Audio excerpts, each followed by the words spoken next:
isang tao ay dumalo, sumali sa isang spiritual community, ay magkakaroon siya ng kaliwanagan, kapayapaan, kapahingahan, at magandang pakikipagmabutihan sa kapwa mananampalataya. Pero ganito ba talaga ang lagi nangyayari? O mula nung napasali sa isang spiritual community, sa isang church, ay lalong nagkaroon ng stress, nagkaroon ng mga struggles, at nagkaroon pa ng mga pagtatago ng kanyang buhay underground dahil sa dami ng nagbabantay. Ang pamagat ng ating pag-aaral ngayon, pinamagatan nating buntot niya, ... Mamaya na natin tapusin. Each and every individual is God's creation. Bawat isa. Walang naligtangan ng Diyos, walang nakalusot, walang nakapuslit. Bawat isa ay nilalang ng Diyos. Alam ng Diyos kung paano niya nilalang at nilalang niya in a very unique way. Genesis 1:27, so God created mankind in His own image. In the image of God, He created them. Isaiah 64:8, yet you, Lord, are our Father. We are the clay, you are the potter. We are all the work of your hand. Walang taong hindi Diyos ang lumikha. Walang nililikha si Satan kasi Satan is not a creator. Satan is a destroyer. So ang mga tao, ang mga kalikasan, pati ang mga hayop ay likha ng Diyos. Pero lalong-lalo't higit, idinidiin sa Biblia na ang tao ay likha ng Diyos. Each and every individual is unique. God is not a God of sameness, but a God of variety. Kaya napakaraming pagkakaiba-iba ng mga halaman, ng mga hugis ng mga dahon, ng mga kabibe, at ng mga tao man. Psalm 139:13, for you created my inmost being. You knit me together in my mother's womb. Ang ine-emphasize dito, Diyos talaga ang may likha sa tao. Hindi aksidente, hindi basta na lang nangyari. Ang Diyos knowingly knit together as if weaving ang bawat isa sa loob ng sinapupunan pa lamang ng kanyang ina. Psalm 119, 34, your hands made me each and every individual is wonderful. Wonderful. Lahat. Dahil lahat. Psalm 189, I praise you because I am fearful and wonderful in you. Your words are wonderful and pero ito ba? Tinitignan natin sa ating pagkakapwa sa mga pagpapalitan sa mga kapatiran, lalong-lalo sa loob ng church.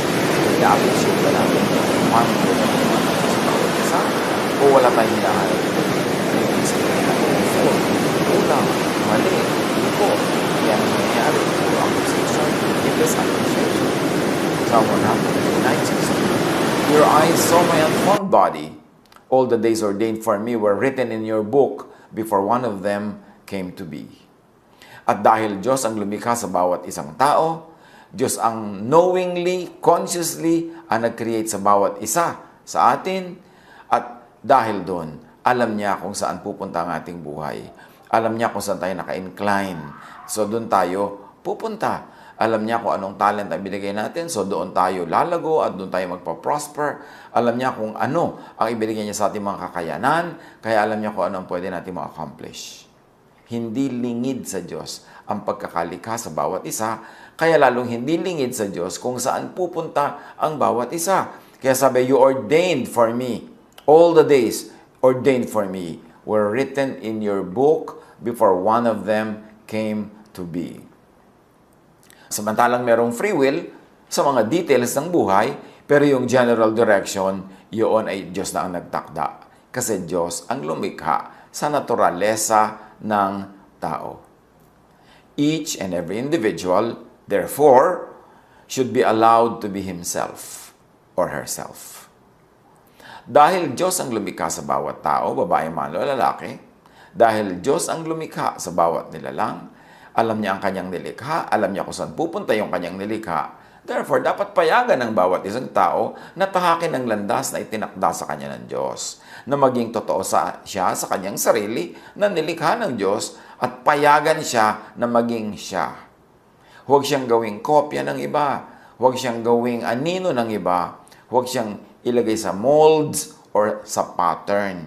And usually, most religiosities, yan ang ginagawang uniform lahat ng tao. Uniform ang suot, uniform ang itsura, uniform ang haircut, uniform ang lahat ng ginagawa, ang aspiration. So ano mangyayari pagka ganun? Nilalabanan natin yung individuation na ibigay ng Diyos sa bawat isang tao. Sinisikil natin yung tao na maging totoo sa kanyang sarili, kaya nagkakaroon ng maraming struggles.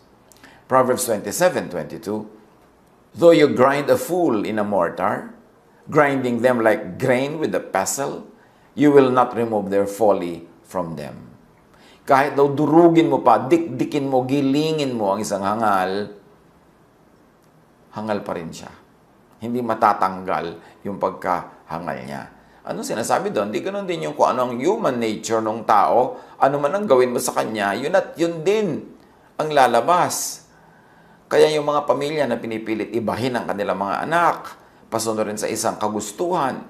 Yung mga churches na pinipilit na gawing uniform ang asal, ang gawi, ang buhay ng mga tao, lahat yan nabibigo lang. Ang kinakauwian, struggle and strife. Hindi magkakasundo-sundo, nagkakahiwa-hiwalay. At syempre, kung sino yung may kapangyarihan, yun ang nagmumukhang laging tama at totoo at nadidemonize yung mga hindi napapasunod sa gusto nung makapangyarihan. Jeremiah 13:23, can an Ethiopian change his skin or a leopard its spots? And the obvious answer is no. A leopard will always be a leopard. An Ethiopian will always be an Ethiopian. Ang puno ng saging ay hindi mamumunga ng mangga. So let the saging be saging. And let the mangga be mangga. Ecclesiastes 7:29, this only I have found. God created mankind upright, but they have gone in search of many schemes. At hindi nag-interfere ang Diyos kahit na ang mga tao ay may mga ginagawa na nagiging bunga ng kanilang pag-iisip bilang tao, ng kanilang pagkilos bilang tao. Ang Diyos man, hinayaan yung mga tao. Sa Toral, mayroong malaki at mahabang plano ang Diyos tungkol dyan. But at least in the short range, God does not interfere. Hindi katulad ng ginagawa ng mga so-called godly people na nag-i-interfere sila sa buhay ng kanilang mga kapatiran, ng kanilang mga kapwa members ng church, nakihimasok, nakikialam, at pinipilit nilang makapangyari yung kalooban nila dun sa buhay ng kapwa. Na yun ay hindi ginagawa ng Diyos. At least up to now.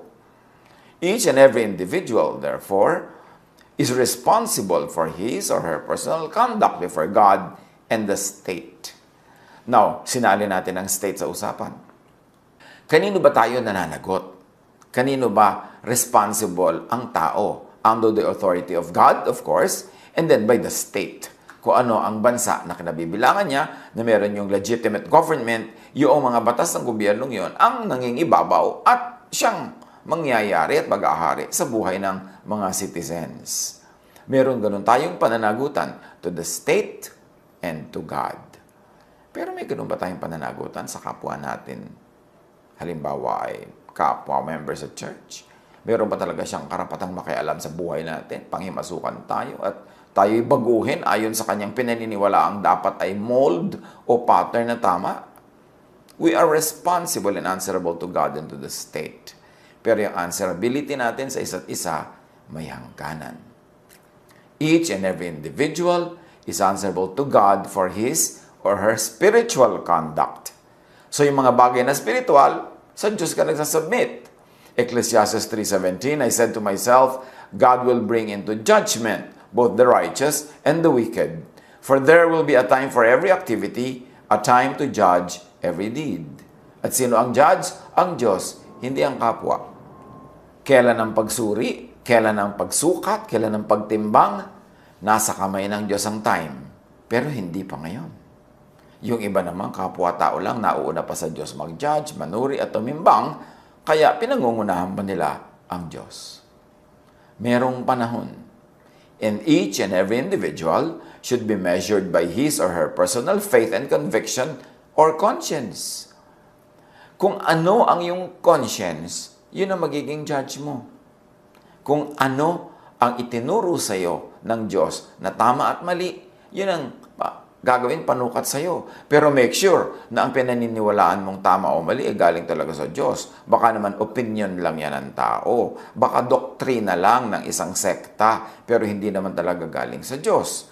Kaya maraming mga tao overly guilty about something na hindi naman sila dapat guilty about kasi pinapagilty sila noong kanilang religious community na umiimbento ng kanilang mga katuruan o ang pagbasa nila at pag-interpret nila, halimbawa sa scripture, nasa unique way nila of interpretation and application, nagpapagilty tuloy samantalang kung ang Diyos lang mismo ang pakikinggan, hindi naman siya nanguusig o nagpapagilty. Dapat ang mga relihiyosong tao, lalo yung mga tinatawag na Bible-based, na ang buhay ay itinataya, inilalagay, isinasalalay sa sinasabi ng verses ng Scripture, dapat tama ang pagbasa. At hindi lahat ng traditional na pagbasa ay tama. Hindi rin naman lahat ng bagong pagbasa ay tama. So dapat suriin, pag-aralan, i-test. Kasi ang lahat ng yan ibinigay ng Diyos at piniliwanag ni Jesus for love, for people to have peace, forgiveness, restoration, and rest.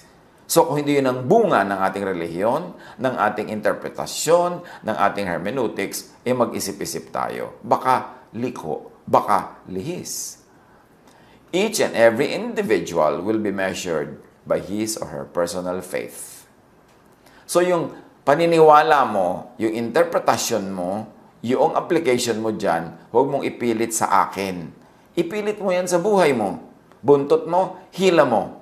Pero buntot niya, hila niya. Buntot ko, hila ko. Huwag mong hilahin ang buntot ko at huwag mong ipahila sa akin ang buntot mo at huwag nating hilahin ang buntot ng iba, kanya-kanyang pananagot sa Diyos. Diyos lamang ang maghuhukom at hindi pa siya naghuhukom, subat natin uunahan. Ecclesiastes 12:14, for God will bring every deed into judgment. Future tense pa yan, ha? For God will bring every deed into judgment, including every hidden thing, whether it is good or evil. So, Diyos ang magdedetermine kung good or evil ang lahat ng bagay na ating ginagawa. Hindi kapwa-tao. Dapat hindi rin kongregasyon, hindi korporasyon, hindi community. Diyos lang. Ang mag-uusap lang kung tama ang ginawa ko o mali, kami ng Diyos. Hindi ako dapat nananagot sa kapwa-tao ko lang. Hindi ako dapat parusahan ng kapwa-tao ko lang at hindi ako dapat husgahan ng kapwa-tao ko lang. Kahit convince yung kapwa ko na yun na ang linis-linis niya, although the Bible says wala namang malinis, so guni-guni lang niya na malinis siya, guni-guni lang niya na pwede siya mang-judge. Job 27:6, I will maintain my innocence and never let go of it. My conscience will not reproach me as long as I live. So yung mga kaibigan ni Job, yung tatlo niyang magagaling na kaibigan, magigiting na kaibigan, na siya ay pinapagilty, sinisisi, minamasama, sabi niya, hindi kayo ang judge ko. Ang conscience ko ang nagsasabi at patuloy na magsasabing wala akong kasalanan kahit kayo inuusig niyo ako at hinusgahan niyo na nga ako. So ang mahalaga sa tao yung conscience niya. Siyempre yung conscience dapat yan ay hinuhubog sa talagang makadiyos na direksyon. Pero sino talagang makakapagsabi kung aling direksyon ang tunay na makadiyos? Kasi lahat naman ng religious group sinasabi sila yung tamang direksyon iba-iba yung direksyon nila, nagko-cross-cross. So alin talaga dun? So ang mahalaga sa tao, meron siyang ma-develop na personal conviction, personal faith, personal understanding, personal application, at yun ang panghahawakan niya. Magiging batayan niya kung siya nga ba ay guilty or not guilty. Buntot niya, hila niya. Romans 2:15, yun daw mga taong hindi lumaki sa mga written laws of Israel, they show that the requirements of the law are written on their hearts, their consciences also bearing witness, and their thoughts sometimes accusing them, and other times even defending them. So sabi ni Paul sa Romans, Hindi lang kayong mga Hudyo ang mayroong batas ng Diyos. Yun mga hentil na hindi kasali sa inyong tradisyon, hindi nagbabasa ng inyong mga batas na nakauka sa bato at nakasulat sa papel, nakasulat din sa puso nila ang batas ng Diyos. Kasi di ba lahat ng tao likha ng Diyos? Alam nga namang Israel lang na nilikha, yung iba hindi.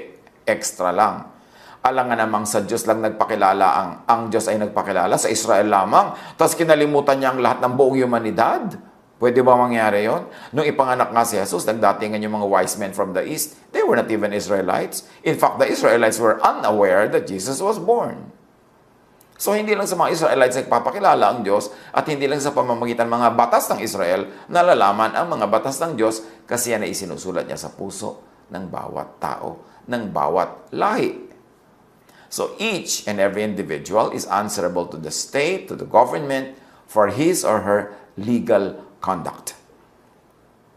Nililinya natin yan sa sinabi natin kanina that every individual is answerable to God for his or her spiritual conduct, pero for the legal conduct based on the laws of the land, the person is answerable to the state, to the government.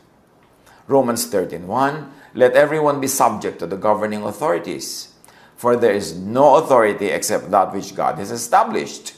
The authorities that exist had been established by God. In other words, dalawa ang pinagre-reporta natin. Nagre-report ka sa Diyos, tapos nagre-report ka sa estado, sa state, sa government. Each and every individual should be restrained only to prevent or to control legal crimes, not offenses against other people's personal tastes. What are we saying? Ang tao, dahil answerable siya sa gobyerno for legal issues of his or her life, nananagot lang siya para sa mga legal breaches, sa mga legal crimes. May binrake ka na law of the land, then mananagot ka. Pero yung na-break mo yung taste ng isang kapitbahay mo na naiinis siya sa'yo dahil ang haba ng buhok mo, gusto niya maiksi ang buhok mo, walang legal law against it, hindi ka mananagot sa kanya o sa gobyerno. Kung ang Diyos, mayroong requirement about the haircut, edi mananagot ka sa Diyos. Pero yung ba mga haircut na requirement, Diyos ang may bigay o mga kapwa-tao lang natin, kapwa-leaders lang din natin.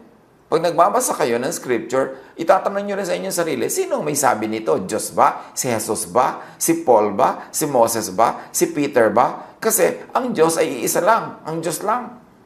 Si Jesus ay iisa lang. Si Jesus lang. Yung sinabi lang ng Diyos, yung sinabi ni Jesus, ang pwede mong sabihin, this really is the Word of God. Pero maraming opinions, maraming ideas na sinasabi ang mga tao kahit sa Bible na opinion lang nila yon. Si Peter nga, ayaw niyang pupuntahin si Jesus sa Jerusalem dahil mamamatay siya doon. Sabi ni Jesus sa kanya, get behind me, Satan. You are not on the side of God, but of men. Si Peter pa yung sinabihan dahil may sinabi siyang hindi in accordance with God's will. Hindi ko may taong nagsalita sa Bible, may ahas na nagsalita, ibig sabihin niya na yung gusto ng Diyos at sinabi ng Diyos. Sabi niya. Kaya pag nagbabasa tayo ng scripture, dapat sabi natin, these are the words of Paul. Kasi pag si Paul ang may sabi, huwag natin sabihin, these are the words of God. Pwedeng may sinasabi si Paul na talagang words of God, pero siya mismo may sinasabing, ito sinasabi ko sa inyo, hindi galing sa Diyos, sa opinion ko lang. Siya mismo nagsasabi nun. So, hindi lahat na sinasabi niya are from God. Although maring godly din yung idea nun, pero pwede ring hindi. Kasi hindi naman siya ang God. Kaya dapat suriin ang lahat ng nababasa, salain sa mga sinabi at itinuro ni Jesus na tinasabi natin at tinatawag nating Jesus filter. So, marami sa mga katuruan sa ating mga congregation, sa ating mga Bible study, sa ating mga grupo, sa ating communities, ay sobrang nang nangihimasok sa kapwa. Sobrang nang nanghuhusga. Hindi pa nga nanghuhusga ang Diyos. Sobrang nangingialam. Sobrang nag-i-impose, nagmamanipulate. Samantalang, hindi ganon si Jesus. Dapat tayo maging matapat sa style ni Jesus. Hindi sa style ng iba, lalo sa style ng Pharisees. So, answerable tayo to the law of the land. Pero yung mga iba na naiinis sa atin kasi hindi nila gusto yung kulay ng damit natin, walang legal law against that. Hindi tayo answerable. Pasensya siya kung hindi siya nagagandahan sa atin, pero hindi tayo obligado na isatisfy yung taste niya at isacrifice ang sarili nating taste. Romans 13:3, for rulers hold no terror for those who do right, but for those who do wrong. So para husgahan mo ang isang tao, legally speaking, tiyakin mo muna that they are breaking legal laws. Kung hindi, wala siyang offense. Each and every individual is answerable to society naman, kasi kanina sa God and then sa government, now to society, for his or her social conduct. But offenses against social values and tastes are not legal crimes. At most, punishment could only be censure or disfavor. Pag may ginagawa ang isang tao na hindi sang-ayon sa taste ng marami, sa taste ng konti, sa taste ng lipunan, ng kapitbahay, hindi siya pwedeng idemanda, hindi siya pwedeng parusahan kasi taste lang yun, no offend. At ang pinakamalaking parusa doon hindi ka natutuwa sa kanya, hindi mo siya gusto, hindi mo siya gustong imbitahan, hindi mo siya isinasama sa mga lakad mo, pero hanggang doon lang ang maaabot nun. Ang mahalaga sa community, lalo sa spiritual community, sa religious communities, sabi sa 1 Peter 2:17, show proper respect to everyone. To everyone. Hindi sinabing show proper respect sa mga katulad mo magbihis. So yung kakaiba magbihis, huwag mong i-respect. Wala sinabing ganun. Hindi sinabing show proper respect to everyone na kamukha mo ang haircut. Pag iba na yung haircut, hindi mo na i-respect.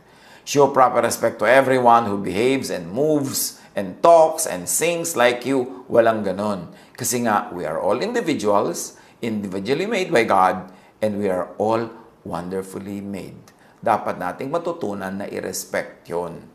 Kasi madalas, pag ang tao nagjo-join sa isang religious community, parang siyang ginagawang dapat sumunod sa isang pattern, sa isang standard lamang. Sana mabuti kung yung standard na yun ay moral or legal, pero kung yung standard na yun is only a matter of social taste, dapat hindi yun mandatory. Bibigyan mo yung tao ng individual human right. Each and every individual should be restrained with his or her voluntary consent. Kung gusto lang niyang magpapakialam, edi pakialaman siya. Kung nagvo-volunteer siya na mag-submit sa isang paraan ng style, ng pamumuhay, ng taste, edi sige. Pero kung hindi, huwag siyang panghimasukan. Each and every individual is answerable to specific social, civic, ideological, faith, and cause-oriented and interest groups that he or she joins voluntarily. Like church. Kasi may freedom of religion. Ang maraming mga estado, ang maraming mga governments, ang maraming mga bansa. So, pwede kang pumili kung saan religion ka sasali o ayaw mo sumali o marami kang gustong salihan, choice mo yon. Ngayon, pag sumali ka sa isang specific group, siyempre may mga bylaws yan para mga chat groups din yan sa internet, may bylaws. Kailangan, gusto mo sumali, sumunod ka sa batas nila. So, sumali ka sa isang ganitong religion, sumali ka sa isang ganong society, sa isang ganong movement, susunod ka sa kanilang mga patakaran. At kung ayaw mo naman sumunod, hindi huwag ka sumali. O nakasali ka na, biglang ayaw mo pala yung mga regulasyon nila, hindi mo talaga masunod, hindi mo kumakaya, edi lumabas ka. So John 6:67-68, may mga tao nga nagtalikuran sila kay Jesus, nilayasan nila si Jesus kasi hindi nila maintindihan yung turo about the bread. At sabi ni Jesus sa kanyang mga natira sa kanyang mga alagad, you do not want to live too, do you? Jesus asked the 12. Simon Peter answered him, Lord, to whom shall we go? You have the words of eternal life. We have come to believe and know that you are the Holy One of God. So, nung merong mga hindi makaya ang katuruan ni Jesus, hindi nila gusto, nag-alisan sila, hindi naman sila pinigil ni Jesus. Pero tinanong niya doon sa 12, kayo ba alis din? Sabi nila, hindi po. Pinipili naming manatili sa inyo dahil naniniwala kami sa inyo. So, kung ayaw pa kontrol, kung ayaw sumunod, ayaw pasakop, edi huwag siyang umanib. Pero kung aanib ka, di sumunod ka, pasakop ka, pakontrol ka. That is the way. So, piliin kung saan sumasali. Piliin kung saan umaanib. Kasi imbes baka mapabuti, mapasama pa. Imbes lumuwag ang buhay ay lalong masakal. Imbes mapahingay lalong mapagod. At imbes na lumaya from guilt, lalong magilty. Kasi may mga grupong napakahilig magpagilty. Hebrews 13:17, have confidence in your leaders and submit to their authority, because they keep watch over you as those who must give an account. Do this so that their work will be a joy, not a burden, for that would be of no benefit to you.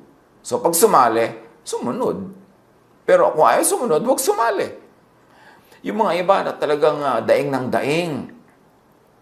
Hirap na hirap naman po kami sa aming nasalihan, naaniban. Ang tanong, hirap na hirap ka pala, ba't di ka lumabas? Bakit dyan na lang ba may buhay?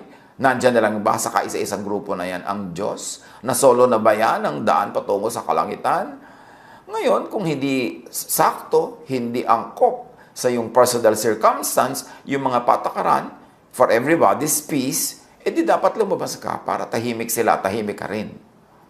Leaders, be mindful kung anong burden ang iniaatang sa followers. Kasi ang mga tao pagod na pagod, hirap na hirap, sakal na sakal. Tapos pagsali sa atin, dadagdagan pa natin ang pananakal, pagpapahirap at pagpapabigat. Kasi si Jesus sabi niya, my yoke is easy, my burden is light. Alangan mamadaig pa natin si Jesus na yung yoke, yung pamatok, yung mga ipapagawa natin, mas mahirap pang sundin kaysa sa mga pinapasunod ni Jesus. Each and every individual is not to infringe upon anyone else's personal human rights, choices, behavior, and lifestyle, as long as the other person does not infringe upon the rights of others. Hanggang hindi nangihimasok, nagpapahirap, nanggugulo, naninira sa kapwa ang style ng isang tao, hindi natin siya dapat pakialaman o pigilan. Philippians 2:3-4. In humility, value others above yourselves, not looking to your own interests, but each of you to the interests of others. Ganyan ba ang ginagawa natin sa ating spiritual communities? Na pagka mayroong isang taong medyo kakaiba sa karamihan, hindi siya yung kasama sa norm o doon sa marami, nakararami, medyo naiiba-iba siya, iginagalang ba natin yung pagiging iba niya? Tinitingnan ba natin at isinasaalang-alang ang kanyang interes, ang kanyang nature, ang kanyang damdamin, ang kanyang aspiration, ang kanyang ibig, o sinisikil, pinipilit natin siyang sumunod dun sa norm ng iba, sa kagustuhan ng iba, pero siya hirap. Meron ba tayong ganong klaseng respeto sa bawat isang individual? Romans 13:7, give to everyone what you owe them. If respect, then respect. If honor, then honor. At yan daw ang dapat ibigay natin sa isa't isa. Hindi natin dapat na i-disrespect at i-dishonor ang isang individual dahil lang hindi natin siya kamuka. Dahil lang hindi natin siya katulad. Dahil lang hindi siya katulad ng nakararami at nandun siya sa minority. 1 Thessalonians 4:11-12. Make it your ambition to lead a quiet life. You should mind your own business. At meron na nga tayong idinagdag dyan, mind your own business, scratch your own galis. So sa kabanalan mo, yung kabanalan mong atupagin mo, huwag mong i-impose sa iba ang iyong brand of kabanalan. Sa iyong personal behavior, sa iyong personal spirituality, gawin mo kung ano yung conviction mo. Pero huwag mong ipataw, ipilit, i-assign sa iba yung conviction mo. Kasi sila din, merong kani-kanyang conviction.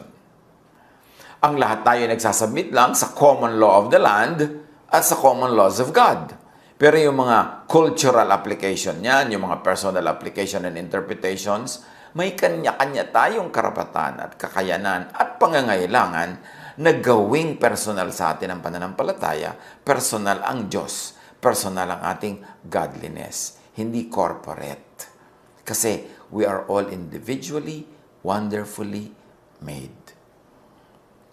Kung gusto mo magpakabanal, sige, go ahead. Ayaw mong kainin ito, huwag mong kainin. Pero mong pigilin yung iba na gustong kumain. Gusto mong gawin yung isang bagay, gawin mo. Pero huwag mong pilitin yung iba na sumunod sa iyo at gawin din ang ginagawa mo. In other words, buntot niya, hilan niya. Huwag mong hilahin ang buntot ng iba. Siya ang hihila nun. Siya ang mananagot sa Diyos. Diyos ang magsasabi kung tama o mali ang ginawa niya, hindi ikaw. At hindi pa dumarating yung panahon na yon, tapos nauuna pa tayo kumisan. Sa spiritual community life, huwag husgahan, pakialaman, parusahan, pigilan ng kapwa-tao sa personal circumstance, choices, and nature niya na hindi naman lumalabag sa legal laws ng bayan at sa human rights ng iba.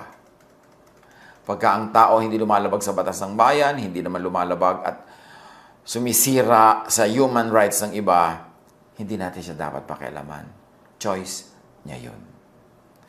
Yung rights natin stop when it begins to infringe upon the rights of others.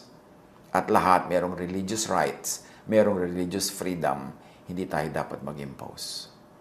Ecclesiastes 4:6, better one handful with tranquility than two handfuls with toil and chasing after the wind. Mabuti pa daw isang dakot lang na pagkain pero tahimik ang buhay kaysa dalawang dakot pero ang gulo. Ganon din sa ating spirituality, sa ating religiosity. Makontento na tayo sa konting mga bagay, hindi yung ang dami-dami nating inaambisyon na matupad, mangyari, pero ang nagiging bunga, gulo. Lalo sa pag-i-impose natin ng mga standards natin sa iba. Magtataka ka, iisa ang Diyos. Tama? Check. Iisa ang Bible. Tama? Check. Pero bakit iba-iba ang buhay ng mga religious people?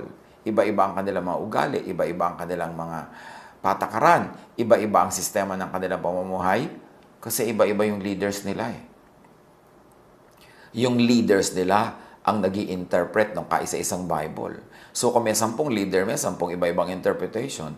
Ngayon, napapunta ka sa leader number 1, edi ang takbo ng buhay mo under the interpretation ni leader 1. Napunta ka leader 5, edi ang flavor ng spirituality mo at religious life, flavor ni 5. Pag napunta ka kay 7, and so on and so forth, ganun. Kaya iba-iba ang takbo ng buhay ng pare-parehong mga mananampalataya kasi iisa ang Diyos, iisa ang Bible, pero iba-iba ang leaders. At yung mga leaders na yun nag-aaral sa iba-ibang mga Bible schools, may iba-ibang mga statements of faith, sa kanila nagkakaiba-iba, nagkakahati-hati ang Diyos. Ngayon, napatapat ka sa sobrang istrikto, sobrang higpit, bawal sumaya, bawal huminga, bawal maging makulay, edi, pasensya ka kasi doon ka napasali. Pero merong naniniwala rin sa the same God, nagbabase ng the same Bible, pero mas marami siyang na-enjoy sa buhay, mas marami siyang kalayaan at kapayapaan kasi napunta siya sa grupo o sa leader na yun ang reading doon sa the same Bible. Manuri, mag-isip-isip, manimbang, kasi iisa lang ang buhay mo dito sa lupa. Baka maraming nasayang na kalayaan, nasayang na kaligayahan, dahil ang akala mo yun ang gusto ng Diyos. Pero the same people, other people who believe in the same God, maraming ibang na-enjoy kesa sa'yo. O kaya mas tama yung buhay nila, mas payapa, mas tahimik. Manuri. Promote peace among the kapatiran. Ang tao kaya sumasali sa religious community, kaya sumasali sa mga religions, sa churches, sa fellowships, naghahanap ng kapayapaan, ng katahimikan, ng kaligayahan. Naghahanap ng kaibigan, naghahanap ng pamilya. Pero pag ang nasalihan naman nila, yung talagang sobrang napakagaling mag-judge, napakagaling magtiwalag, napakagaling manuri, na manimbang, magmanman, maghusga, edi kawawa naman sila. Promote peace among the kapatiran. Respect one another. Huwag manmanan, panghimasukan, kontrolin ang kapwa kahit ang Diyos hindi ginagawa ang ganon. Hindi siya nang kokontrol. So, sabi ni Cain, nung tinanong siya ng Diyos tungkol sa kanyang kapatid, am I my brother's keeper? At may point ang sinasabi ni Cain doon. Huwag natin sobrang i-demonize yung sinabi niya. Sabi niya, am I my brother's keeper? Am I, kung i-apply natin yan today, am I my brother's police, judge, controller? The answer is no. Buntot niya, hila niya. Yes, meron tayong community. Dapat tayong magtulungan. Dapat tayong magdalanginan para sa isa't isa. Dapat tayong magturuan. Pero may hangganan ang panghihimasok. It is one thing to teach. And another thing, naman manan mo siya, bantayan kung sinusunod ang turo mo. It is one thing na ipanalangin mo ang isang tao, and another thing na pagalitan mo siya pagka hindi niya ginagawa yung according to what you are praying for.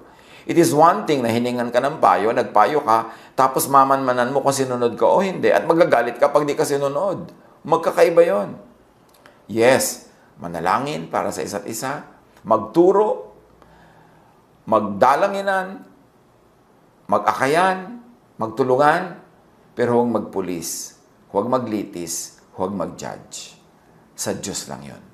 Marami sa spiritual communities lumalampas sa hangganan as kapatid, as fellow human, and as fellow sinner. Akala mo Diyos sila. Romans 14:1-6, napakalino ng sinabi ni Paul. So may iba-ibang interpretation at application ng the same ideas. Accept the one whose faith is weak, without quarreling over disputable matters. Marami daw kasi mga pwedeng pag-awayan at pag hindi pagkasunduan. Pero sabi niyo, tanggapin niyo. Kung sa palagay niyo ang faith niya weak, kayo strong, tanggapin niyo. Huwag niyo pag-awayan yung mga pinag-aaway-awayan ng marami. One person's faith allows them to eat anything, but another whose faith is weak eats only vegetables. The one who eats everything must not treat with contempt the one who does not, and the one who does not eat everything must not judge the one who does. For God has accepted them. Sabi, kung ayaw niyang kainin yun, di huwag niyang kainin. Ayaw mong kainin yun, hindi kanya dapat pilitin. Kanya-kanya yan. Who are you to judge someone else's servant? To their own master, servants stand or fall. And they will stand, for the Lord is able to make them stand. Sabi ko nun, ikaw ba may karapatan na husgahan ang servant ng iba? Wala. Tayo mga tao, lahat tayo, individually, servant of God. Ganun. So sa God tayo magsusulit. At tayo'y pinagsusulit ng Diyos, hinahayaan niya tayong manatiling nakatayo kasi sinusuportahan niya tayo, minamahal niya tayo, pinapatawad tayo, nililinis tayo, binubuo tayo lagi. So tatayo tayo kung tayo magpapahusga sa tunay nating Master, ang Diyos. Pero pag nagpahusga ka sa kapwa-tao mo lang, hindi ka papasa. Pag nanghusga ka sa kapwa-tao mo lang, ikaw mismo huhusgahan din, hindi ka rin papasa. One person considers one day more sacred than another. Another considers every day alike. So meron daw diyan, gusto mo Sabat lang ang napakahuli. Yung iba naman gusto nila Monday o Tuesday o Wednesday o pare-pareho lang yan. Sabing ganun na ni Paul, each of them should be fully convinced in their own mind. Hindi yung mind mo ang masusunod sa buhay niya. Yung mind niya sa buhay niya. Yung mind mo sa buhay mo. Buntot niya, hila niya. Buntot mo, hila mo. Whoever regards one day as special, does so to the Lord. Whoever eats meat does so to the Lord, for they give thanks to God. And whoever abstains does so to the Lord and gives thanks to God. So sabi ko nun, kanya-kanya yan. Hindi lahat dapat pare-pareho at huwag mo husgahan yung hindi mo laging kamukha. Proverbs 26:17, like one who grabs a stray dog by the ears is someone who rushes into a quarrel not their own. And the judgment of fellow people, fellow humans, is not our own quarrel. It's God's issue. So ipasa Diyos natin yon. Romans 14:10-12. You then, why do you judge your brother or sister? Or why do you treat them with contempt? For we will all stand before God's judgment seat. It is written, as surely as I live, says the Lord, every knee will bow before me, every tongue will acknowledge God. So then each of us will give an account of ourselves to God. Isa-isa, individually tayo magsusulit sa Diyos, hindi sa kapwa-tao. So huwag natin pagsulitin sa atin yung iba. Hayaan natin sila ang mag-report sa Diyos, Diyos ang maging judge nila, hindi tayo. Buntot niya, hila niya. Oo naman, tama at maganda mag-share. Magturo kung talagang may alam. Yung iba naman, nabasa lang yung Bible last month, teacher na today. At napaka-judgmental na teacher, napaka-strictong teacher. Ang liit-liit pa ng alam, tapos pinapakialaman yung buhay ng iba, pinapa-rearrange niya in major ways, kung makadamage ka ng buhay ng kapwa. Mag-share, magturo, magpaalala, but in non-invasive, non-domineering ways. Magpayo kung hinihinga ng payo. pero huwag manghimasok, mang-manipulate, mang-control. Huwag magparusa pag di ka nasunod. Tandaan mo, nagtuturo ka ng mga magagandang bagay na tungkol sa Diyos, atin sa buhay, mga pabigat sa buhay, na dahil sa kanilang relihiyon. Bigatin yung mga religious leaders nila at pabigat ang mga turo sa kanila at pagtrato sa kanila. Kaya sa awa ni Jesus, ang kanyang defining ministry, ang napakahalaga niyang misyon, sabi niya sa Matthew 11:28-30, sa mga taong pagod na pagod sa kanilang relihiyon, "Come to me, all of you who are weary and burdened, and I will give you rest. Take my yoke upon you and learn from me, for I am gentle and humble in heart, and you will find rest for your souls. For my yoke is easy and my burden is light." Siguro sa ulado nyo na ang verses na ito kasi lagi nating kino-quote. Kasi ito talaga ang mission ni Jesus, pagbigay ng pahinga, kapahingahan. Kaya ito din dapat ang mission ng church. Ito ang mission ng mga mananampalataya, magbigay ng pahinga sa kapwa at sa sarili. Now, one heavy but really needless burden is what they call generational sin or generational curse. Lagi na lang pag merong nangyaring sakit sa'yo, siguro kasalanan niya ng tatay mo. O pag kami nangyaring mga hindi magandang mabuti sa isang pamilya, sasabihin nila, generational sin kasi yan eh. Pinagdurusahan niyo yung mga kasalanan lolo niyo. Yung iba tuloy, parang nagtatanong, ganun ba ang Diyos? Hindi naman ako gumawa ng kasalanan, yung lolo ko, bakit ako ang magdurusa? John 9, verses 1 up to 3. Sa paglalakad ni Jesus, nakita niya isang lalaking bulag mula pa nang ipanganak. Tinanong siya ng kanyang mga alagad, "Rabbi, sino po ang nagkasala at ipinanganak na bulag ang lalaking yan? Siya ba o ang kanyang mga magulang?" So ayan na naman yung pananaw ng mga tao. Pag may nangyari sa iyong hindi maganda, kasalanan niya ng mga ninuno mo, kasalanan ng pamilya mo. Sumagot si Jesus, ipinanganak siyang bulag. Hindi dahil sa nagkasala siya o ang kanyang mga magulang, kundi upang mahayag ang kapangyarihan ng Diyos sa pamamagitan niya. So itinuwid ni Jesus ang pananaw ng mga tao na kung lang dahil bulag yung lalaking yun, sinasabi nila kasalanan ng dahilan yan. Ang tanong lang nila, sino ang may kasalanan? Siya ba o ang kanyang mga ninuno? At sabi ni Jesus, none of the above. Hindi yun ang dahilan kung bakit siya bulag, may ibang dahilan. At yung ganyang uri ng pag-iisip, sakit yan ng mga relihiyoso. Yung pagkalumindol at may mga gumuhong building sa isang syudad, sasabihin nila, ay kasi may mga makasalanan dyan. So ano, dahil may mga makasalanan, idadami ng Diyos yung mga hindi? Dahil lang mayroong nakagawa ng ganitong offense, lahat na magdurusa? Pagka mayroong isang eroplanong bumagsak, sabi niya, ay siguro mga may kasalanang laman yung eroplano. Paano naman yung hindi mga makasalanan?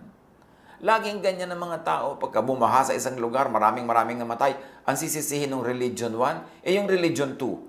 Sasabihin kasi yung Religion 2 nandyan eh. Marami silang tagasunod, meron silang religious practices. So nilunod ng Diyos lahat ng tao, both Religion 2, Religion 1, Religion 4, Religion 5, lahat na. Nagkakaroon tuloy ng pangit na imahe ng Diyos dahil sa ganung pananaw na pagdadamay-damay ng mga religious sa lahat ng tao pagka merong nagdusa. Basta't laging ang may kasalanan nun, yung kalaban ng religion nila.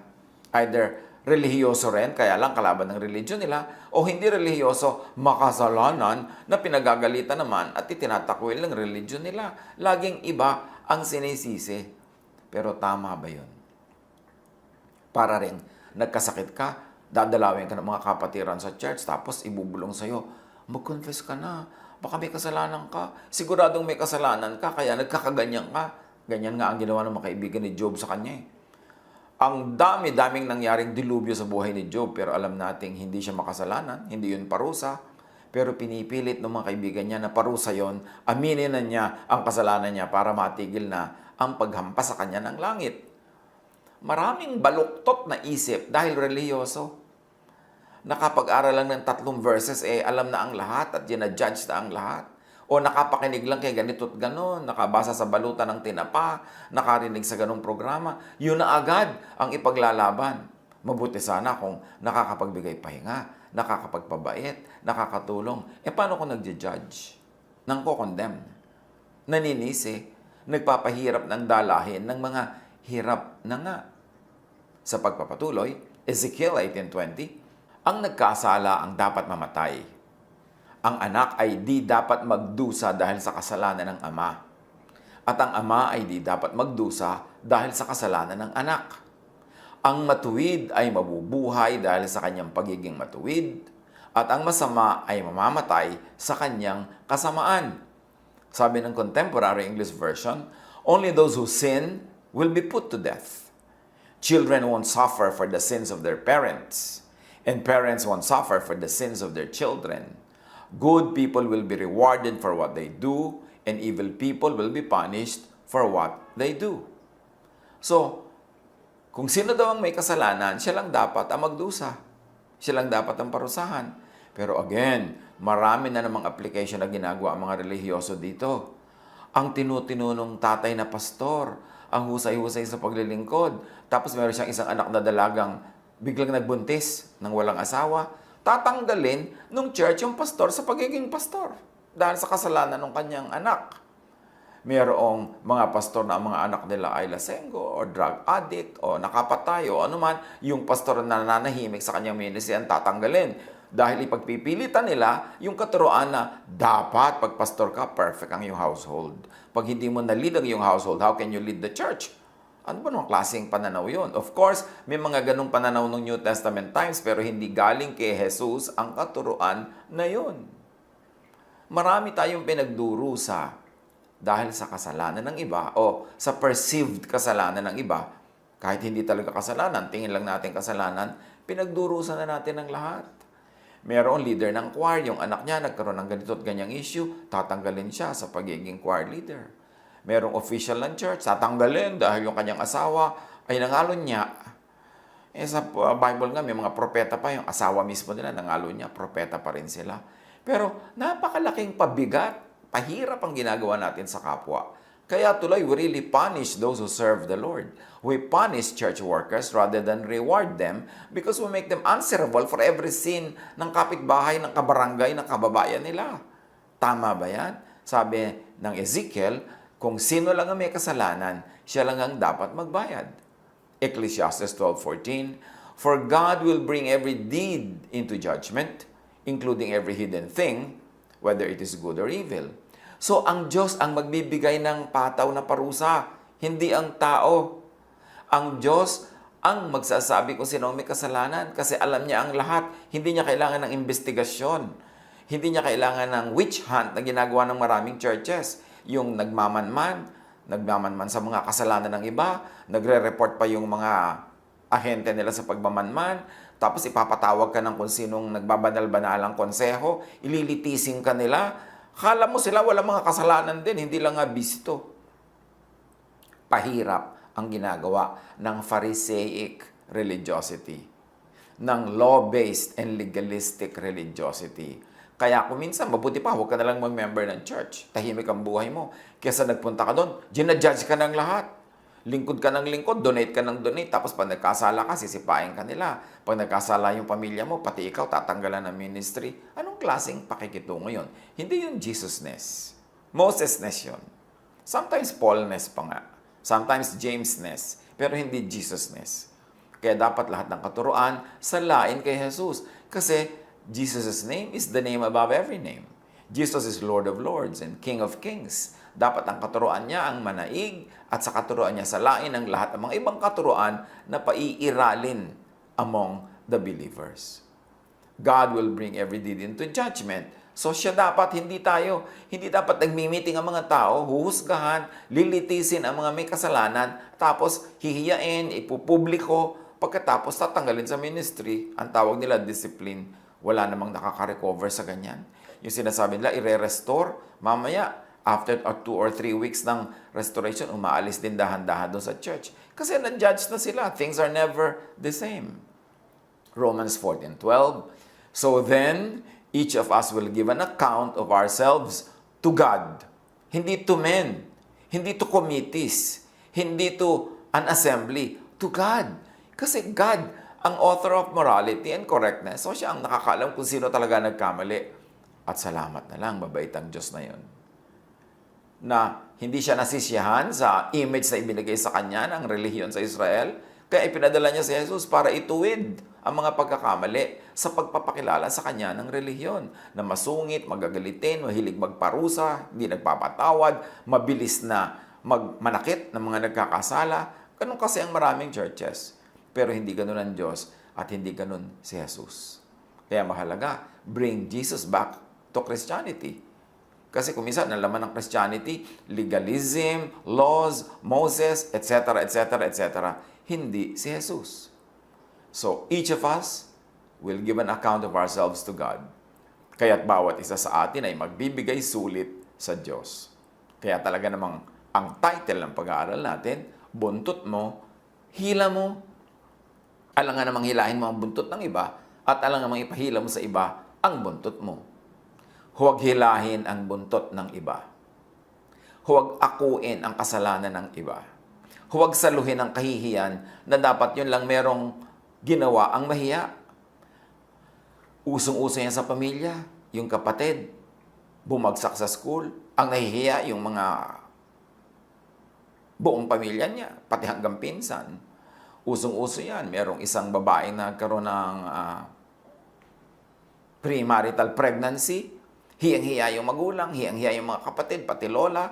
Kaya kulang na lang, itapon nila sa kumukulong langis yung babaeng yon. Dahil nahiya sila. Gusto nilang parusahan. At lalo pagka church member, at lalo pag active sa church at may ministry, meron kang isang anak na biglang naging dalagang ina, meron kang isang anak na nakabuntis ng kung kanino, hiyang-hiya ka, tatanggalin ka sa iyong ministry, o ikaw na yung magbibitayo. Samantalang, kung sino lang ang may gawa, siya lang dapat managot sa kanyang ginawa. Dahil lahat ng tao may kanya-kanyang free will. Bakit i-assign mo yan sa iba? So, hinihila natin ang buntot ng iba. Do not carry as personal burden the sins or the so-called sins, the religious burdens of others, even of family and friends. Kaya maraming religious condemnation na nangyayari. Maraming mga magulang dahil prominent sila sa church, kilala sila. Pagka nagkasala ang anak, imbes nilang tulungan, mahalin, tanggapin, gamutin, ang ginagawa nila, pinaparusahan nila publicly, itinitiwalag nila, itinatakwil nila para lang manatiling magandang image nila sa church. Pero they forget to be loving parents. Nagiging Pharisees sila. Marami nagtatanong yan sa akin. Ano po ang gagawin ko? Religious leader ako sa church. Tapos yung anak ko ganito, yung anak ko ganyan. Ang lagi ko sinasabi, magpakamagulang ka na lang. Kung nanay ka, magpakananay ka. Tatay ka, magpakatatay ka. Bago ka magpakadikon, bago ka magpa-choir leader, magpakananay ka muna. Mahalin mo yung anak mo, tulungan mo, nagkamali, ikaw ang dumampot sa kanya, magtayo sa kanya. Nagdurugo, ikaw magpaampat ng dugo. Nasasaktan, nagugutom, nahihirapan, ikaw mag-alaga, ikaw nanay eh. Pero dahil sa relihiyon mo, itatakwil mo yung anak mo, titigasan mo ang iyong loob. Anong klaseng relihiyon yan? Deuteronomy 24:16. Hindi dapat parusahan ng kamatayan ng mga magulang dahil sa krimeng nagawa ng anak. Ni ang anak dahil sa krimeng nagawa ng magulang. Ang mismong may sala lamang ang siyang dapat patayin. Yun naman ay sa mga issues na merong capital punishment or sins punishable by death nung unang panahon. Ezekiel 18:4, "For everyone belongs to me, the parent as well as the child, both alike belong to me. The one who sins is the one who will die." So bakit pinagdadamay-damay natin? Cruel kasi ang mga tao. Yung nagkamali yung isang tao, pati yung mga kapatid niya, kakantsawan ng lahat. Pati yung mga magulang niya, hihiyain. Kaya tuloy, nagiging defensive yung magulang at yung mga kapatid. Doon nagagalit sa dapat sana'y tulungan nila na nagkamali o nabiktima o nagkasalang miyembro ng kanilang pamilya. Romans 14:20-22. Do not destroy the work of God for the sake of food. All food is clean, but it is wrong for a person to eat anything that causes someone else to stumble. It is better not to eat meat or drink wine or do anything else that cause your brother or sister to fall. May issue dito ng pagkain. At sinasabi, kung na-offend yung mga sister mo o brother mo sa kinakain mo, although hindi naman na-offend ng Diyos, God declared all food to be clean through Jesus, mabuti pa mo nalang kainin kung talagang hirap na siya at na-offend siya at nahihirapan ng kanyang loob. Pero ang totoo niyan, meron ding kabaligtaran na sinasabi ang verses na ito. So whatever you believe about these things, keep between yourself and God. Blessed is the one who does not condemn himself by what he approves. At pag binasa pa natin yung mga ibang part ng teachings na ito sa Romans, sinasabing, kainin mo kung gusto mong kainin. Kasi dineclare na yan ng Diyos na clean. Si Pedro nga, ayaw niyang kumain ng mga, sabi niya, unclean animals. Pero sabi ng voice from heaven, do not call unclean what I call clean. So, sabi ni Paul, kumain ka. Alangan naman mga kapatid na pag na-offend sila sa kinakain mo, di hindi mo kakainin. Okay, well and good. Paano kung hindi pag na-offend sila na humihinga ka, di ka hinga? Paano pag na-offend sila na masaya ka, hindi ka magsasaya? So yung pagre-respeto sa offense ng iba, lagyan din natin ng hangganan. Kung OA na, ang dali-dali nilang ma-offend, ang dali-dali naman nilang ma-hurt, ang dali-dali naman nilang isipin na hindi mo dapat ginagawa ang ginagawa mo, pero hindi naman yun ipinagbabawal ng Diyos, lalo hindi ipinagbabawal ni Jesus, pasensya sila ma-offend. Alam nga namang isuspend ko ang happiness ko, ang aking joy, ang aking pleasure dahil na-offend ka. Di tumingin ka sa iba, huwag ka tumingin sa akin. Pero hindi ako magpe-perform for you na para lang hindi ka ma-offend, hindi ko nakakainin yung gusto kong kainin, hindi ko nagagawin yung gusto kong gawin, hindi ko mamahalin yung gusto kong mahalin dahil ma-offend ka. Yan ang mga pahirap ng religion. Kaya, kumisan, imbes na maging reward na nag-join ka ng isang Christian or religious community, nagiging punishment Sa yung matatalino, hindi sila nagjo-join. Sabi nila, magpe-pray na ako mag-isa, mag-aaral ako mag-isa, mananalangin ako mag-isa. Kasi hindi naman kaligtasan ang pag-join sa inyo. Bakit ko kailangan mag-join? Tapos pag nag-join ako, uusigin ninyo ako, babatuhin ninyo ako, iimbestigahan, huhusgahan, hahatulan, paparusahan, pati pamilya ko. Anong napala ako sa pag-join?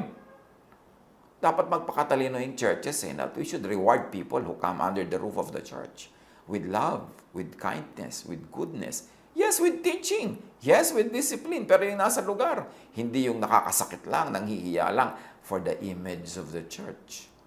Kasi may mga churches naman, sobrang istrikto, sobrang magtiwalag, sobrang mamalo. Para lang masabi ng mga tagalabas na, ay, malilinis sila, ay, istrikto sila, ay, straight sila. Yun naman pang image lang. Samantalang bawat isang member naman dyan, meron ding mga kanya-kanyang baho, hindi lang umaaling-asaw at nalalaman ng iba. Everybody has a sin. No one is sinless. So sa verse 22, so whatever you believe about these things, sabi, keep them between yourself and God. Ibig sabihin, kung hindi ka naman naniniwala na kasalanan kainin yan, edi kainin mo. Pero kung mabuti pa, kainin mo na lang in private para wala nang maraming issue. Pero huwag mong pigilan ng sarili mo because it is between you and God. It is according to your conscience. Surely, meron talaga mga hindi dapat gawin kasi masama, nakakasama sa kapwa. Pero may hangganan kung ano yung nakakasama sa kanya. Kasi yung offense niya should stop where my personal rights begin. And my personal rights should stop where your personal rights begin. Hindi ko pwedeng i-impose sa'yo yung rights ko, yung taste ko, yung beliefs ko. Kaya nga God ang judge. So, huwag ipagbayad, huwag ipagmakahiya, huwag ikahiya ang kasalanan, kung kasalanan man yon, pagkakamali, o pagkukulang ng kapwa, ng kapamilya, ng kaibigan, ng kababayan, at ng iba pang ka. Kung ang kapatid mo ay napakaraming ginagawang kabalbalan sa buhay, pero ikaw wala, hindi ka dapat mahiya para doon. Siya ang mahiya para sa sarili niya. Kung hindi siya nahihiya, siya pang mas masarap ang tulog kaysa sa'yo. Na ikaw na wala namang ginagawa, ikaw itong hiyang-hiya, ikaw yung nangangayayat, ikaw itong nangangalumata sa hiya. Hindi mo dapat saluhin ang kasalanan ng iba. Si Jesus ang sumalo nun. Ang krus ang sumalo ng kasalanan ng lahat, hindi ikaw. So yung kasalanan ng tatay mo, ng nanay mo, ng anak mo, hindi mo kasalanan yon. Ang totoo, hindi mo dapat ikahiya kasi hindi naman ikaw gumawa. At kung siyang gumawa, hindi nahihiya, hindi mas tahimik ang buhay niya kaysa sa iyong nahihiya. At wala kang ginang ginawa kundi mag-apologize. Wala kang ginawa kundi magtago dahil dyan. 1 Samuel 20:30. Nang marinig ang sinabi ni Jonathan, galit na galit niyang sinabi, ito yung ng tatay niyang si King Saul, isa kang suwail na anak. Ngayon ko natiyak, nakampi ka kay David. Hindi mo ba alam na inilalagay mo sa kahihiyan ang iyong sarili, pati na rin ang iyong ina? Teka, bakit mo pati ina inilagay niya sa kahihiyan? Siguro yung sarili niya, kung talaga nakakahiya yung ginawa niya. Pero ba naman idinadamay nitong si Saul, yung nanay ni Jonathan, na sarili niyang asawa? na ina ng kanyang anak. Yan ang isang mga laki nating pagkakamali sa pamilya. Pag kami nagkamali, sasabihin, ano na lang sasabihin ng tao tungkol sa amin? Ano, hindi ka namin pinalaki ng mabuti, hindi ka namin tinuruan, etc. Ang iniisip nila yung image nila sa labas, hindi yung, ba't kaya nagkaganito ang anak ko o kapatid ko o magulang ko? Ano kaya ang kailangan niya? Ano ang unmet need? Ano ang kanyang mga frustrations? Ano ang kanyang mga weaknesses? Imbes unawain natin yung pamilya natin, yung mahal natin sa buhay at nagmamahal sa atin, sasaktan natin siya for the sake of the audience, yung kapitbahay, yung barangay, yung churchmate, etc., etc. This unkind pagdadamay, imputation, is tribal. It is the cause of needless takwil and tiwalag. What do we mean tribal? Maraming katuruan at kautusan ng ancient Israel. Kautusan nila yon, katuruan nila yon, tradition nila yon, kasi noon ay tribo pa lang sila. Isang maliit na tribo trying to survive against all odds. At syempre, pag kailangan mag-survive ng isang pamilya, ng isang angkan o isang tribo, strict ang rules. Hindi ka pwedeng magpakasal sa hindi nating katribo. Kasi ma-endanger ang ating security, pati ang ating genetic pool. Hindi ka pwede makipagkaibigan kaya ganot kaya ganyan, kasi baka espiya yan at tayo ay mapasok na mga kalaban. Hindi ka pwedeng gumanito, hindi ka pwedeng gumanyan, huwag mo itong kainin dahil baka ka magkasakit, mamatay tayong lahat, kukunti pa naman tayo. Ganon, yung tribal. Pagka mayroong isa nagkasala, kailangang batuhin niya hanggang mamatay para matakot lahat ang iba na huwag sumunod sa kasalanan na yon para ma-preserve ang security ng tribe. So maraming rules and laws ang Israel, tribal, kasi lang tribo sila. Kasi lang insecure sila, kasi lang hindi pa malinaw kung may bayan sila, may boundary, may lupa, merong lupain, may territory. Pero nung panahon ni Jesus, ang linaw na ng territory nila, may malinaw na silang cultural heritage, identity, nationhood. Hindi na sila tribe nation na. Jesus relaxed many of those tribal laws. Kasi hindi na bagay sa panahon nila, hindi na relevant. Kaya napakaraming ganung pagbabago sa bawat lipunan pag pinag-aralan natin. Katulad natin noon, merong bumalita na chismis lang pala na yung Code of Kalantiaw. Yun coded ang mga behavior nila, yung papakain ka sa buwaya, ilulubog mo ang kamay mo sa kumukulong tubig, kunin yung bato sa loob ng tubig na yun kung talagang wala kang kasalanan, etc. etc. Napaka-harsh. Kasi naman, nung unang panahon pa yon, or supposedly, nung unang panahon pa yon, kung totoo nga yung Code of Kalantiaw na yan. But the point is this, bawat kabihasnan, may mga batas yan na bagay sa level of civilization, sa level of civility, sa level of development. At maraming batas ang Israel bagay sa mga tribong trying to survive. So, yung ganyang pagdadamay-damay, that is very tribal. Para lang makontrol ang society, para tiyak nila ang kanilang kaligtasan at ang kanilang pagdami at ang kanilang pagyaman. Romans 14:10. Ngunit ikaw, bakit mo hinahatulan ang iyong kapatid? At ikaw naman, bakit mo hinahamak ang iyong kapatid? Tayong lahat ay haharap sa hukuman ng Diyos. So saan daw tayo haharap? Sa hukuman ng Diyos. Bakit maraming hukuman ng tao na hinaharap tayo? Kinakalkal ang buhay natin, pinag-uusapan, hinihiya tayo, dinidisiplina tayo, binibigyan tayo ng sari-sari mga parusa. Bakit? Diyos ba sila? Malinaw dapat yun. Huwag tayong mag-Diyos-Diyosan kasi tayo'y haharap sa Diyos. Huwag ding angkinin ang luwalhati ng iba o ng ibang kapatid, kaibigan, kababayan. Kung hindi natin aangkinin ang kahihiyan ng kapwa, huwag din nating angkinin ang karangalan nila. Hindi yung proud na proud ka dahil ang binibining kangkungan ay kapatid ng pinsan, ng office mate mo. Yung nakikisali ka sa kanyang kaluwalhatian. Huwag ka rin sasali sa kaluwalhatian kung hindi sa'yo. Kung ayaw mong sumali sa kahihiyan, kung hindi sa'yo yung kahihiyan na yon. May kasabihan ng mga Arabo, a bald woman takes pride in her cousin's hair. Huwag yung ipinagmamalaki mo buhok ng may buhok. Yung sarili mong buhok ang asikasuhin mo. Galatians 6:4, suriin ng bawat isa ang kanyang gawa. Sa gayon, ang kanyang kagalakan ay nakabatay sa kanyang gawa. Huwag niyang ihambing pa iyon sa gawa ng iba. Ang linaw naman.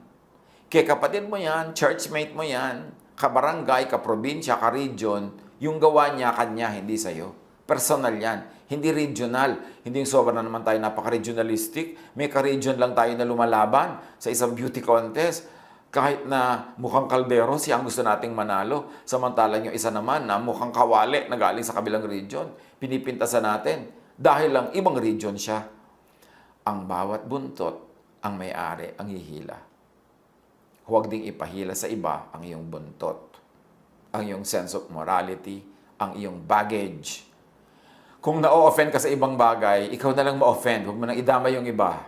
Kung ayaw mo ng ganitong pagkain, ikaw na lang huwag kumain. Huwag mong idama yung iba. Kung ganito ang gusto mong kastrikto sa iyong religious life, i-impose mo sa sarili mo. Huwag sa iba. Kung ganito ang gusto mong isuot, yun ang isuot mo. Ba't pinapakialaman mo ang suot ng iba? Ang daming religious people are religious bullies. Yung paniniwala nila, ipapataw nila sa iba.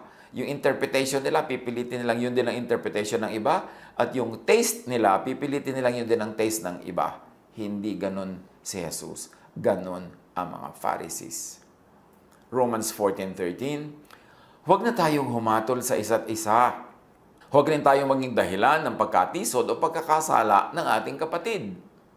Pero again, kung napakadali mo namang matisod, wala akong ginagawa, natitisod ka pa rin, kasalanan mo na yan. Kailangan naman yung pag-iingat ko para huwag ka matisod, nasa lugar din. Hindi yung hindi na ako huminga, hindi na ako sumaya, hindi na ako kumain, hindi na ako gumalaw, para lang huwag ka matisod. Hindi na rin yun Jesusness. Romans 14:19, kaya't lagi nating pagsikapang gawin ang mga bagay na makapagdudulot ng kapayapaan at makapagpapalakas sa isa't isa. Akuin natin ang ating pagkukulang, kasalanan, mali, at mga pagkakamali. Huwag nating isisi sa iba. Si Jonah sa chapter 1 verse 12, dahil may bagyo na siya ang dahilan at yung kanilang barkong sinasakyan halos lumubog, sabi niya, ihagis niyo ako sa dagat at papayapa ito. Alam kong ako ang dahilan kaya nagkaroon ng ganito kalakas sa bagyo. Sagot niya. So, inaari niya, inaangkin niya ang pananagutan niya. Huwag isisi sa iba, ang dapat ay isisi sa sarili mo lamang. Ezekiel 33:6, ngunit kung hindi hinipan ng bantay ang trompeta pagkakita niya sa mga sasalakay at may napatay sa kanyang kapabayaan, ito ay pananagutan niya. Kanya-kanyang pananagutan. Romans 14:12, so then, each of us will give an account of ourselves to God. So, kanya-kanya daw tayong magsusulit kanino? Sa Diyos. Hindi sa committee, hindi sa kapwa-tao, hindi sa religious leader, sa Diyos. Psalm 19:12, but who can discern their own errors? Forgive my hidden faults. Walang taong pumupuna sa sarili niyang kamalian. At yun ang dapat natin i-develop. Ang punahin natin ay ating kamalian, hindi ang kamalian ng iba. Ang ituwid